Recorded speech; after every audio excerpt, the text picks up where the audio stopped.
welcome to the Fancy Comma YouTube. Today is my last ramble of the rambling series that I have. I tweeted 5 things that I could ramble about, and the full list was PR lessons from the Kardashians, political leaders and what we can learn from them for science communication, burnout, neuroscience, and the last one was communication strategy. So this is my 30-minute ramble on communication strategy. I have 2 degrees in science, but I also have 10 years of on-the-job experience as a writer and actually also as a marketer as well. So I sort of learned about strategy I didn't know was a thing. And it's one of those things, writing is one of those things where unless writing is a craft, right, it can only be improved by experience. Communication strategy is something that I learned working as a writer, and I've been working as a writer. I started working as a freelance writer in 2013. How that happened was I left graduate school. Is that better? This is my other camera. We're using my other camera to record this. But anyway, I was like, crap, I don't have a job anymore. Like, I don't know what I'm going to do. I was like, oh, I can write. Maybe I'll do some writing. Because I had heard of freelancing, but the only thing that was holding me back was when you freelance, you have to have like a portfolio of like writing and stuff. So I was like, I'm not going to create a portfolio. That takes so much time and effort. And I honestly, to myself, I thought, I don't have the skills for that. Like, I'm a scientist. Like, how would I know? Because I have a lot of friends that are actually into like design, and I've seen their portfolios, and their portfolios are very impressive because they're very talented people. And I was just like, I think my portfolio, if I had a portfolio, like I did have a portfolio because I wrote articles for the Tech, which is MIT's newspaper. I worked on Counterpoint, which RIP Counterpoint. It was a really good, literary magazine produced by MIT and Wellesley. And I wrote for Prometheus, which was a newspaper. I was actually the advertising person for Prometheus, which was a newspaper that was kind of like it was a newspaper that briefly existed at MIT, and I helped get some ads for it because I was the advertising person. And I talked to people and just asked them if they wanted to have ads. I forget what the thing was, but then, and actually Prometheus died, and then the Tech interviewed me about Prometheus, and I was really stressed out that day, and they called me and they're like, hey, do you have any comments about the closing of Prometheus? And I just said, like, it was really good and it worked really well, but I didn't have time to work on it. And so that's what they quoted me as saying in the Tech. It was like, it was really good and worked really well, but I just didn't have time to work on it, said Sheeva Ozma, who works on Prometheus. And so yeah, so I had all this experience actually in journalism, right? Because I mean, helping write a newspaper, this independent newspaper, is journalism. And that's not even to mention all the writing I did in high school, and I like won awards for my writing in high school. So, but like none of that stuff, I didn't do any of that stuff to like become a journalist because I did it because I just liked writing. And I was definitely that person in college where people, if they had a paper, they would always like ask me to proofread their papers for them. And I kind of like developed this reputation as like a merciless editor. And I helped all my friends and family get like all their internships and stuff they applied to by copy editing their personal statements and everything. But I never thought about communication strategy when I was doing those things. But I had done those things. So when I was a newly exited graduate student, I was like, well, why don't I just do writing? Because I'm good at writing. I can write. All I did in 2013 was write, look for jobs, cook really inexpensive meals at home because I lived in Washington, D.C. and I like had no money, and then like go clearance shopping at H&M because I had no money. And I went running because I trained for and I ran the Chicago Marathon in 2013.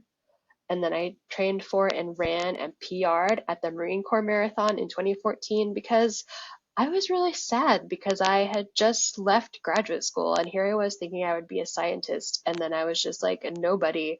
And I just attended this seminar on losing your identity as a journalist sponsored by the National Press Club, which I've been to the National Press Club for the Society for Neuroscience, and it was cool to join them virtually. And it's really hard to lose your identity, and I think I still haven't like fully recovered from that experience, but like I think journalists can really relate because there's a lot of access and prestige that comes with being a journalist, and the same can be said for being a scientist as well, because you have the prestige of being affiliated with the institution, and then you have the access to like journal articles and really interesting stuff and being plugged into science.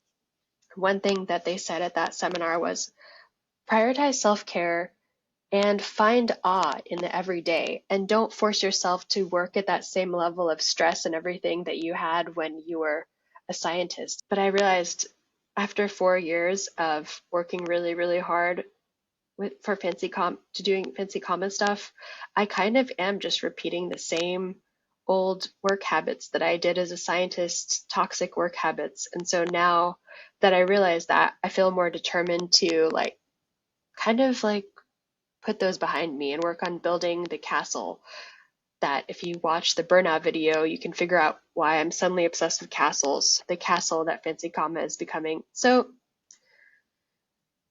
but what I wanted to say before I got into this tangent about writing is communication strategy was something I learned from doing writing. At MIT, there's so much stuff to do. There's so much classes and there's so much science. I had to balance out the science with other stuff. So I did debate, which I talk about that in in the judicial system video. And I just discovered that one of my MIT classmates also has worked at the Supreme Court that I know from debate. So maybe I have a future in the justice system. And then I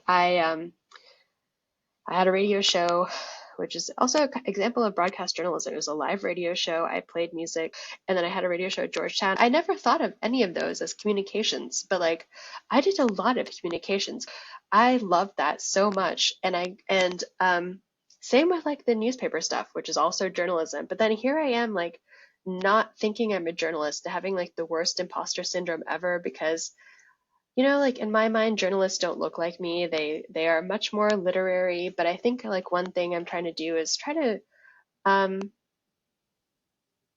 embrace all of my different skills because I really do have a lot of different skills because we all have a lot of different strengths and experiences, and we can bring all of that to our freelancing and entrepreneurship or even just like our lives. Like I learned the weirdest life lessons. Like as I mentioned, I learned PR lessons from the Kardashians.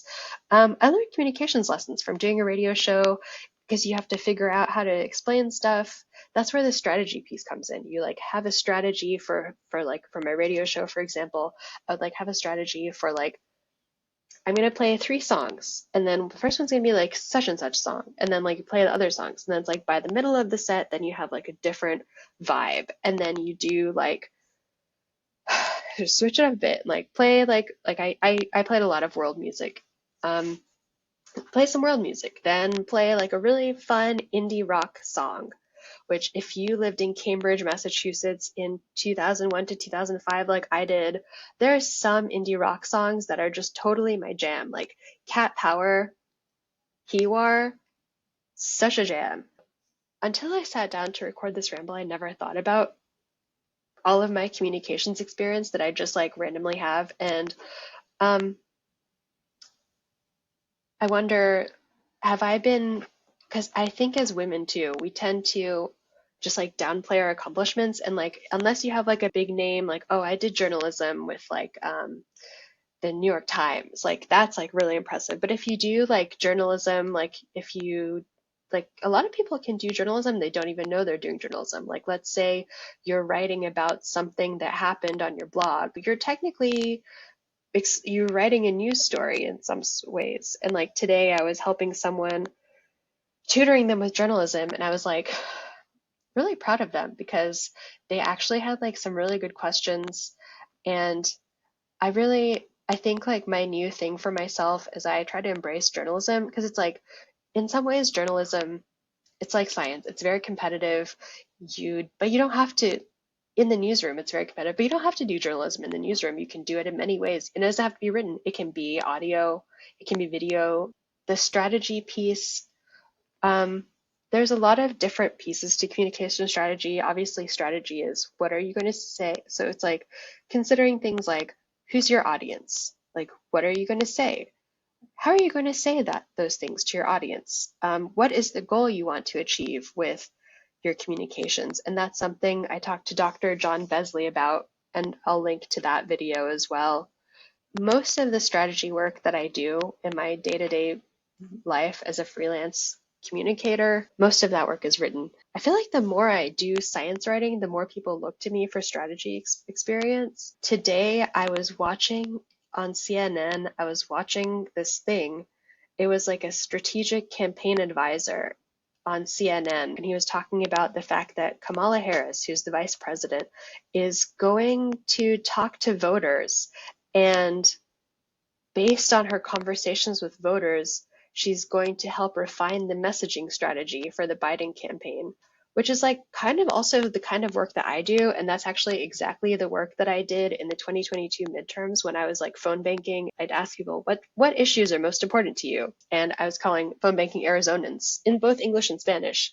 And I was like, so what issues are most important to you? And people would say things like, oh, climate change is really important to me, or everything's so expensive. I talked to someone that said housing was so expensive, their friend got kicked out of their house and lives in a hotel now. Because I worked digital as well as digital, like I helped write. So for Senator Kelly in Arizona, I worked on his campaign.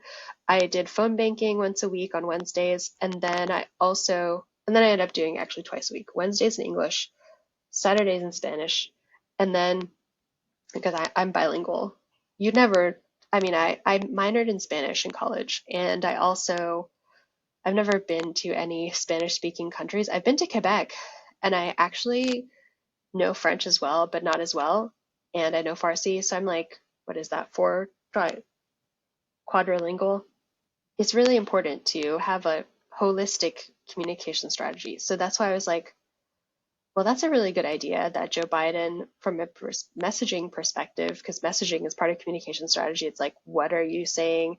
It involves thinking about, who's hearing this message? What's the message going to be about? What's the goal of the message? And so obviously, if you have a political campaign, you want to make sure that the messages you're creating like actually resonate with the voters. It's kind of, I'm curious about this, but it was really interesting because I felt like the CNN person that was interviewing this guy, the expert, was about to I feel like she could have given her own ideas on communication strategy because of her journalism experience. So I thought that was really interesting. And I honestly wish that she would have chimed in with some insights as someone that works at CNN, because oftentimes the people that are the best communication strategists are people that have worked in those media outlets because they know how it works and stuff.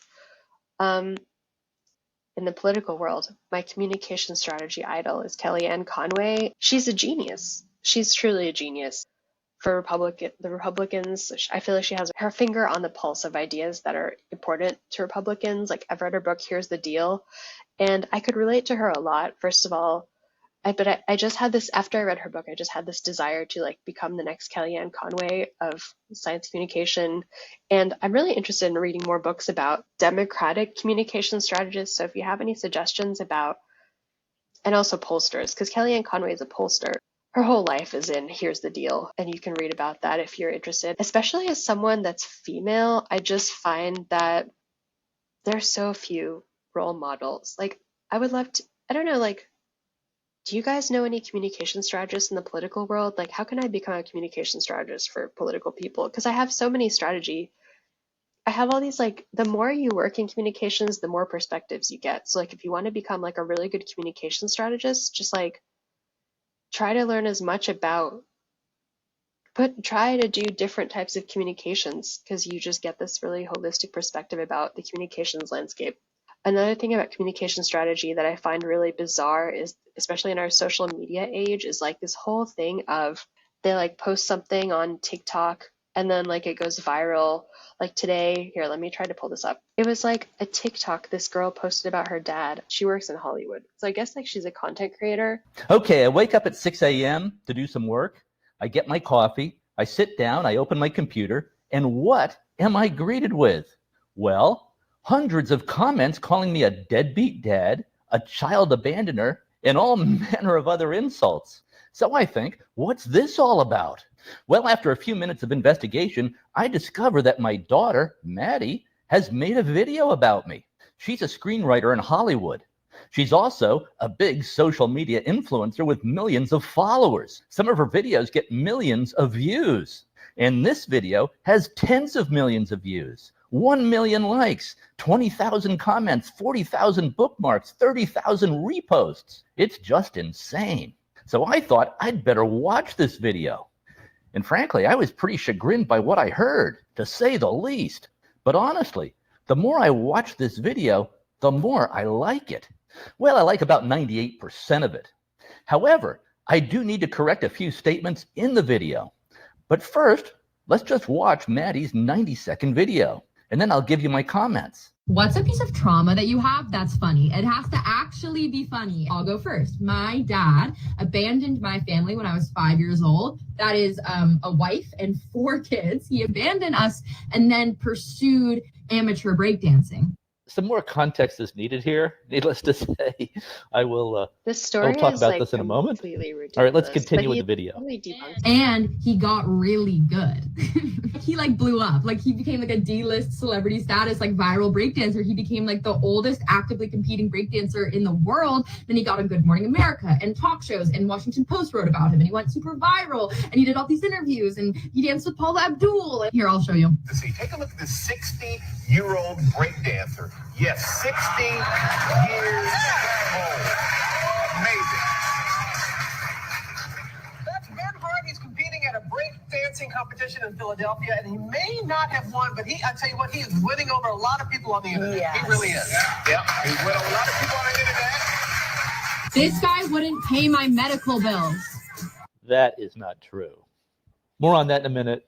That's the beginning of this video. So if I had to summarize the rest of this video, she basically says, like, I grew up impoverished while my dad was traveling around the world breakdancing. And it turns out the dad actually gave like millions of dollars to, dad works in advertising. He gave his ex-wife a couple of million, $5 million. And then he talks about how all of this person's siblings are very successful. And then I won't spoil it for you. I'll link to this in the description box, this tweet. But my first thought when I watched this was just like, wow, that's such a communications thing to do. From a strategic perspective, the fact that this guy created this video, I thought was really brilliant because he works in advertising. So he knows, sometimes you have to think about, like, do you really want to get involved in like a conversation? Especially on the internet, people can be talking about something and then you just I can't even handle it. So I just don't read the internet that day. Like if something's happening in the world, I just turn off my computer, go outside, touch grass.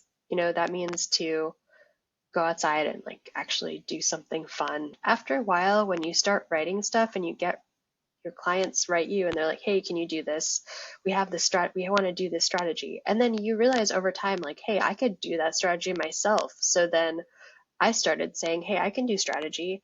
And then you can get paid a lot for doing communication strategy. And it's something ChatGPT can't really do. I talked to Tadora Pirchu, and I'll link to that video up there. Strategy is really fun. There's a lot of power in writing. I'm an English tutor and English, journalism, psychology, everything, science, neuroscience tutor. But most of my time I spend tutoring English.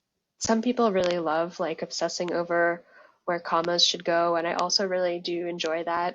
But the bigger picture of why I'm a freelance writer and why I'm a science communicator is to help get things done and to tackle really difficult challenges. And a lot of times communications is part of the challenge. I really derive a lot of joy, and I find it really rewarding to work on communication strategy because it engages a part of my mind that I maybe didn't even use in science, which is like coming up with a plan to do something really cool. Communication strategy, I learned a lot of it just coming up with writing the Fancy Comma blog. When I started the Fancy Comma blog, I really wanted it to talk about things that I never had talked about in science, and that's stuff like science communication or science marketing, which I've never heard of science marketing on the level that it was until the pandemic started, or science policy, because I really enjoyed science policy. I sort of had several interests that I pursued in parallel. I had like writing, science, policy, education, and so I'm now trying to combine all of those together. And that's something that I think Fancy Comma does that I don't see that much. And granted, I don't read a lot of blogs these days, but for me, my idea was to create like a hub where people could come to our website and just like learn about different aspects of things that are related to science, apply their transferable skills, because every scientist is an educator at heart, and every scientist is a writer at heart, because science is all about learning and about writing and telling other people about your research that you've done, and telling your fellow scientists and telling everyone out there, sometimes maybe even being on the news for your science. And I think that that kind of stuff, you could just go on the news and tell someone about your science, but I think that it makes more sense to prepare for media interviews. First of all, you have to prepare. And then the other thing I learned from talking to Dr. Besley is you have to know what your goal is for the interview. Sometimes the goal is to get people to understand science, but sometimes the goal isn't just to get people to understand science, it's to get people to understand science so that something else can be done. So as I got more advanced in my career, I sort of instead of being like the most lower level person that just got this outsourced project, I kind of got looped in earlier and earlier on in the higher and higher up in the process.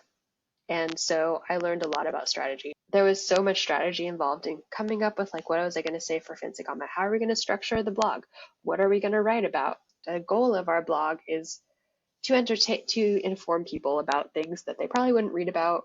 It's a place to talk about my on-the-job experiences and what I've learned from 10 years of working in science writing, which is a really long time. I had this thing, every 10 years my job would change. Chemical engineer and pre-med in college. Then I became a neuroscientist, and then I wasn't pre-med anymore. Then I decided to become a research assistant.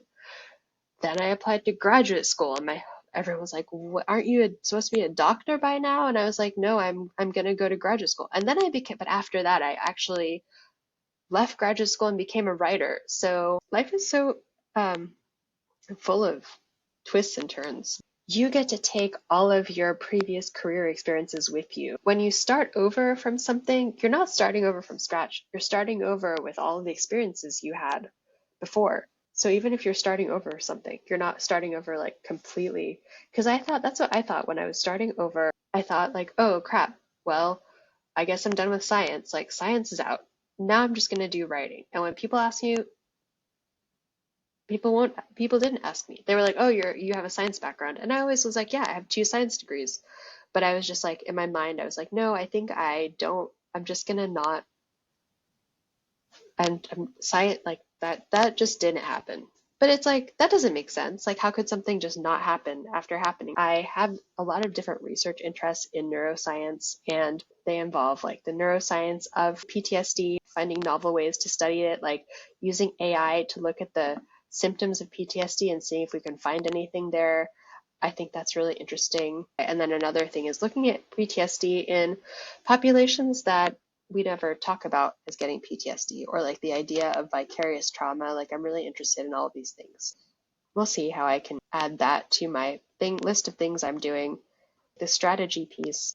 Strategy is really important because strategy often decides whether or not your project will succeed or fail. It's really exciting to work on strategy, and especially for me, where I have worked on political campaigns literally since high school. That strategy piece, I think I kind of got some of that from there. I started out knocking doors for women candidates running for office, and I grew up as a Democrat in Oklahoma. And if you know anything about Oklahoma, it's a deeply red state. So everyone I campaigned for basically always lost for a while. You do learn a lot about communications by listening to politicians speak, because they are very good communicators. And so maybe that's where I got some of my strategy thing, because I feel my experiences, which did not come from me wanting to become a political strategist or a writer. They just came from me doing other stuff besides science. Because in my mind, it's science, which is really hard and very time consuming and requires a lot of commitment. And then all of this other fun stuff that I was doing, having a radio show, writing for different campus newspapers, or submitting an op-ed about something. I have other stories of actually doing well on exams at MIT? I have this memory of going to an exam when I was a chemical engineering major, and I just like looked at the exam and I just didn't understand a single equation or a single question. And I think I got like a terrible grade on it, but then it got curved up to like, I got like a 6 or something out of, I don't know how many points it was.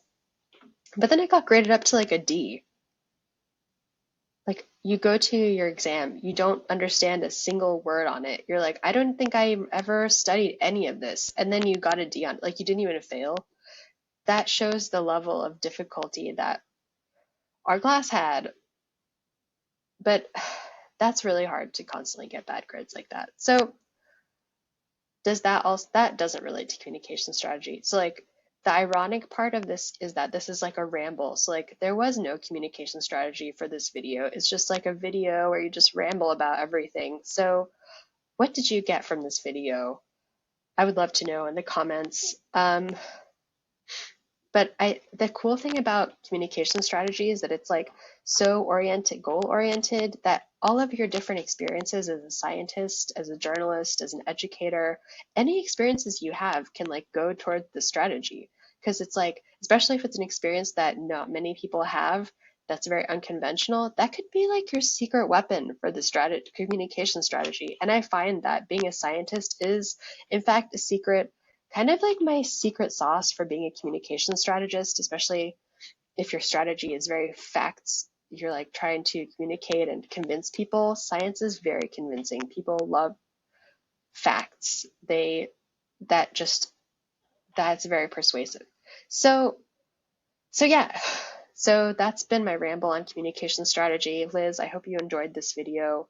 That brings my series of rambles, completely unprepared rambling series, to a close. Thanks for watching. Make sure to subscribe, like this video. If you liked it, share it with your friends. Who knows?